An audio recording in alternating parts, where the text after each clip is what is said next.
They say every small town has a corner where the truth gets bent a little. In Kingsford, Ohio, it's the light at Briar and Fulton, the one that hangs just a touch longer than your patience. That's where I watched a 73-year-old man named Leonard Price get pulled over by Sergeant Mason Doyle, the kind of cop who could find a cracked taillight on a brand new car if the driver's skin made him itchy.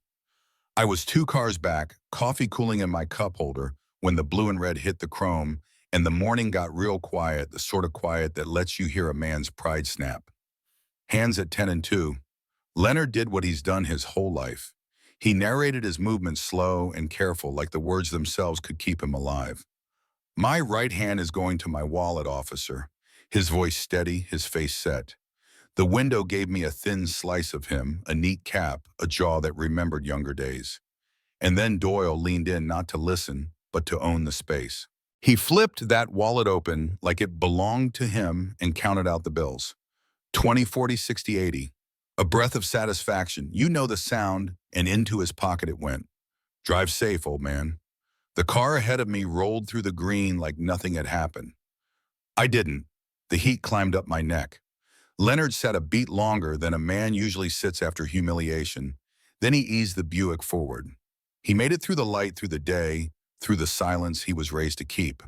But something in him had moved barely, like a chess piece that looks harmless until 5 turns later, when you realize the board's been changing under your feet. Let me tell you who Leonard Price is so you understand the size of what happened. He carried the U.S. mail through winters that turned breath into glass and summers that made the letters sweat. He taught neighborhood kids to play chess at the rec center, knee on the tile, so he could meet them eye to eye. He chose the pew by the left aisle because his late wife June liked to slip in quiet.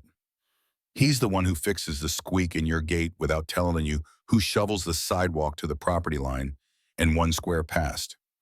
Folks don't call him Mr. Price out of habit.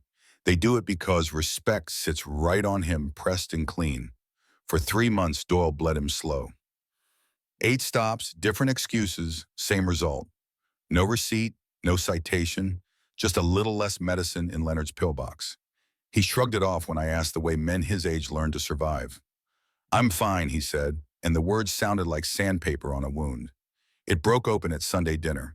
His grandson Jalen came home from college first in the family to chase law textbooks instead of swing shifts, and noticed the way Leonard's shoulders hitch when a cruiser drifts by. Granddad, he said, fork in midair. Why do you flinch at lights?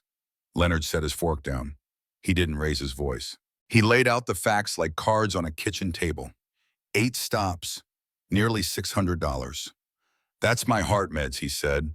That's a night without cramps. Jalen's chair scraped back. This isn't the old South, he blurted. You have rights. Leonard nodded, that tired kind of nod that knows the difference between being right and making it home. The next afternoon, we drove into the city to see a civil rights attorney named Alana Brooks. Small office, big fight. She listened the way you hope your doctor listens. No hurry, no flinch. When Leonard finished, she turned her monitor and asked, "Is this him?" There he was in uniform, the same smirk that stung from my windshield. Leonard tapped the screen with a knuckle. That's him. Brooks didn't sugarcoat a thing. You're not the first, she said, respectful, careful. But without proof, they call it a misunderstanding.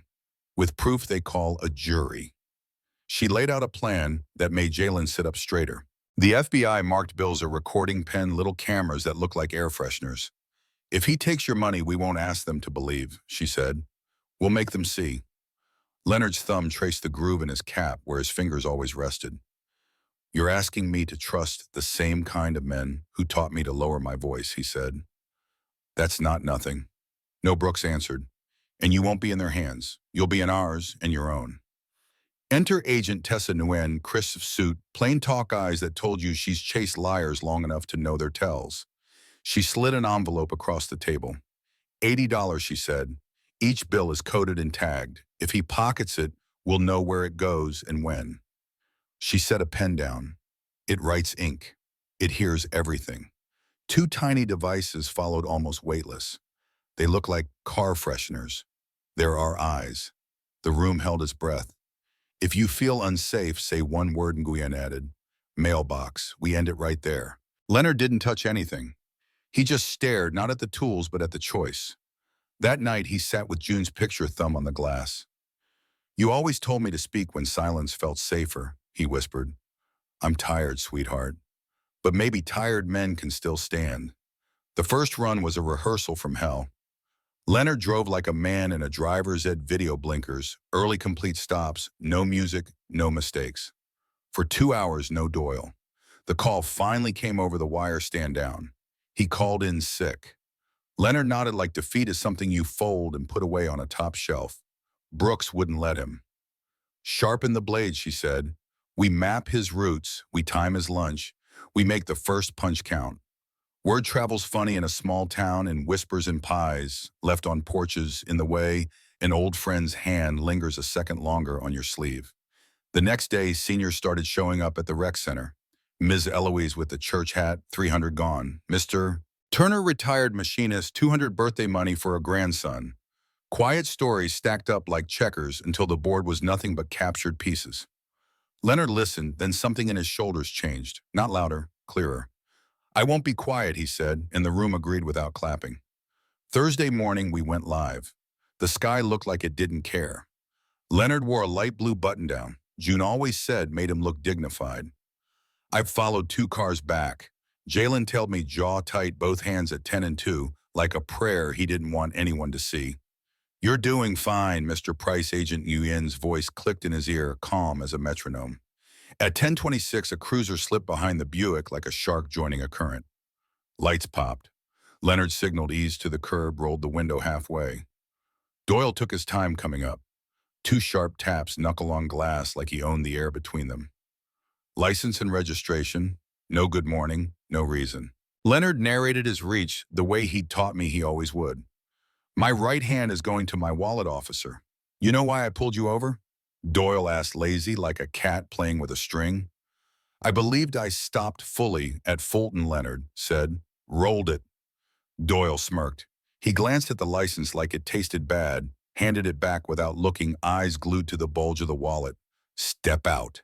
Hands where I can see them." The pat-down was more sermon than safety, firm, a little mean. Then the moment. Doyle slid the wallet free, flipped it. 20, 40, 60, 80.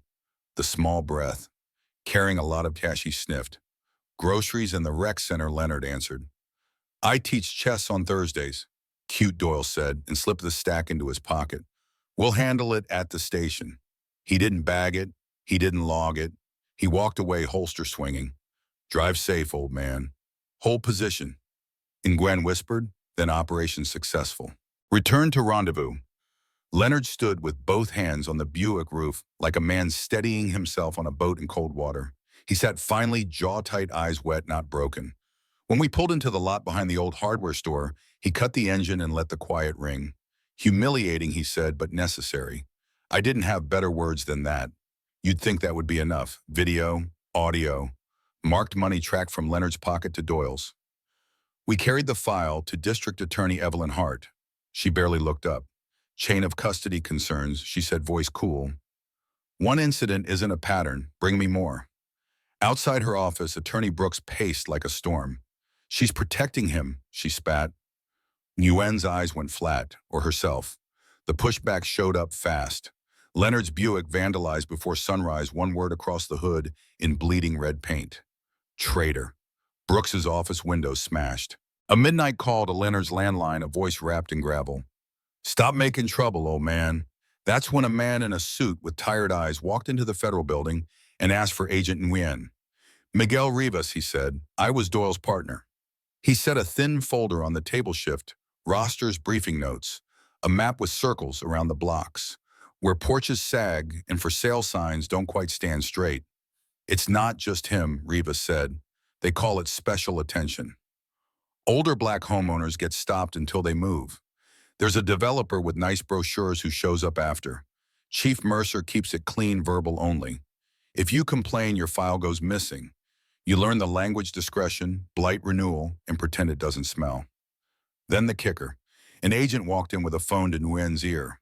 "Our informant says